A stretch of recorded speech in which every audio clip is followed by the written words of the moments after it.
It's Nick here for Into Boxing. I am delighted once again to be joined by the Romford Bull, Johnny Fisher. First of all, Johnny, how are we? Feeling good, mate. Just got up here today. Looking forward to just chilling out now, getting out hotel, relax, have a bit of food. That's the downtime, and then when it comes to Friday, Saturday, we're ready to rock and roll. Obviously, just had a little move around there in the ring at the media workout. How was that for you? Yeah, nice. Just a nice, relaxed one.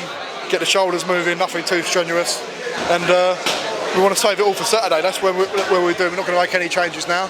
We've got to be ready for Saturday night. Your opponent on Saturday night, Michael Risinger. I hope I've pronounced that properly. Are you a fighter that sort of studies their opponent? Have you had a look at him? What can you expect from him Saturday night? Definitely watched him, had a look. Listen, I haven't gone in depth looking for hours and hours of footage, but my dad watches a lot. I still watch. Me and Mark watched on the way up. Listen, he's a strong, proud man. Never been stopped, so he'll be useful. He's a kickboxing background as well, and he'll be proud. So it's my job to use my boxing skills, work on my fundamentals, and that'll break his will. You obviously had a good victory last time out. It was a tough opponent, but you got the rounds in. Are the rounds important early on in your career? Rounds are important. No one ever aims to get the rounds in. I don't ever aim. I want to get them out of there. That's the plan. But sometimes when you're too eager to get them out of there, you end up not getting them out of there because you're focusing on, I've got to do this, do that. We've got to work on my fundamentals. I've got a lovely jab when I use it, and I've got to use it more efficiently. And when I do, that will get the openings for me to get that knockout. We obviously spoke to the Derek Chisora fight afterwards, and obviously you've done a bit of sparring with Derek. How was that for you? Was that a great experience? Great experience. First and foremost, I'm a boxing fan, and to spar Derek and be around Derek is every boxing fan's one of their dreams, isn't it? To go and meet Derek is one in a million. So brilliant rounds as well.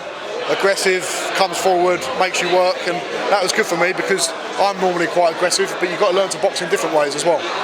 How's camp been for you? Obviously, we talked there about you've had sparring with Derek. You've obviously got a lot of other top fighters in your gym, and that. So, how has it been sort of being around them? And is it good crack in the gym through camp? Yeah, it's been brilliant. It's been quite an extended camp really, where I came off the back of the injury, and got good rounds from the beginning with Guido Vianello, the Italian heavyweight, Fabio Wardley, Chisora, a guy called Gideon from Team GB, a couple of other guys in my gym as well, and yeah, it's been brilliant. So it's all about putting it to effect on Saturday now. Obviously, as a fighter, you'll never overlook your next opponent, but God willing, you come through victorious Saturday night. What do you want the next 12 months to look like for yourself? I want to fight in London, the next one, come back, get all the crowds back there. It's been brilliant to come up to Sheffield. It's going to be a great spectacle. It's going to be a great night. Dalton Smith headlining Sheffield's own, so that'll be brilliant. But I can't overlook who I'm going to fight because Michael Risinger is a very, very durable guy, very proud, and I've got to make sure I control him, because if I don't, he'll give me a hard night's work. I'm telling you. People seem to forget I'm not this world beater stellar amateur, but I have got potential. I could go a very long way in this sport, but it all depends on nights like this where I develop. Seen a few pictures circulating online, the Romford Bull Army making their way up north and that. Have you spoken to many of them? Looking forward to the away day, are they? Yeah, they're really looking forward to it. We've had a lot of support from the north as well, so it's great to let the people who can't normally come down to London come and see a few of the fights. But yeah, it's been great, and they're all going to start making their way up from tomorrow, I think. So looking forward to getting the Essex boys up in Sheffield. Plenty of noise in that arena Saturday night then. Whilst I've got you a couple of fights coming up, big fights coming up, must ask you about Anthony Joshua, Alexander Usyk. Thoughts still the same? Can AJ do it? Of course he can do it. Of course he can. Big, strong man, powerful, fast. If he lands a combination on Usyk's head, if he lands it on anyone's head, it's going to put him down. So he's got a very, very good chance, but it all depends on the mindset of Usyk as well. I can't honestly. It could go either way. That's why heavyweight boxing's good. It gets said so many times, but if I was to edge of someone, I would say Usyk, just on the past victory. But there's no reason why Anthony Joshua can't beat Alexander Usyk. And the other big fight, Canelo, Triple G, the trilogy. How do you see that one playing out? I think I love Triple G, powerful, strong. I just think he's a little bit over the hill now. Canelo will want to get a win after that loss to Bivol, and I think he will get it. A bit too fresh now for someone like Triple G.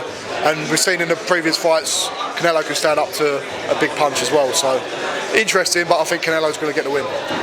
Let's go back to yourself, leave the final word with you. Have you got a message, obviously, for your friends, family, supporters Saturday night that are supporting you and backing you? Just thank you to everyone who's bought tickets, spent their hard-earned money on coming up to watch. It's not easy because it's in Sheffield. You've not only got to buy a ticket, you've got to come and get the train up, you've got to then buy your hotel. So to get about 800 of you up here has been brilliant. And listen, it's going to be a great night. It's going to be exciting. I don't do boring fights, so it's going to be interesting. I've just thought, celebration after the fight, if you come through victorious, have you located the Chinese? Yeah, the Chinese is always in location. All I've got to do is ask for Dad, and he knows where they all are in a 10-mile radius, so it's all right. Big John will know.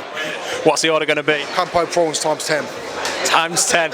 You've heard it here first from Johnny Fisher. Big celebration Saturday night if you come through victorious. John. Win first though. That's the most important thing. I'm not overlooking. It's got to be a good performance, and I've got to win. Because Michael Usyk comes to fight. Spot on, mate. Thank you very much for giving Into Boxing some of your time. We wish you all the very best Saturday night. Cheers. Cheers, mate. Thank you very much.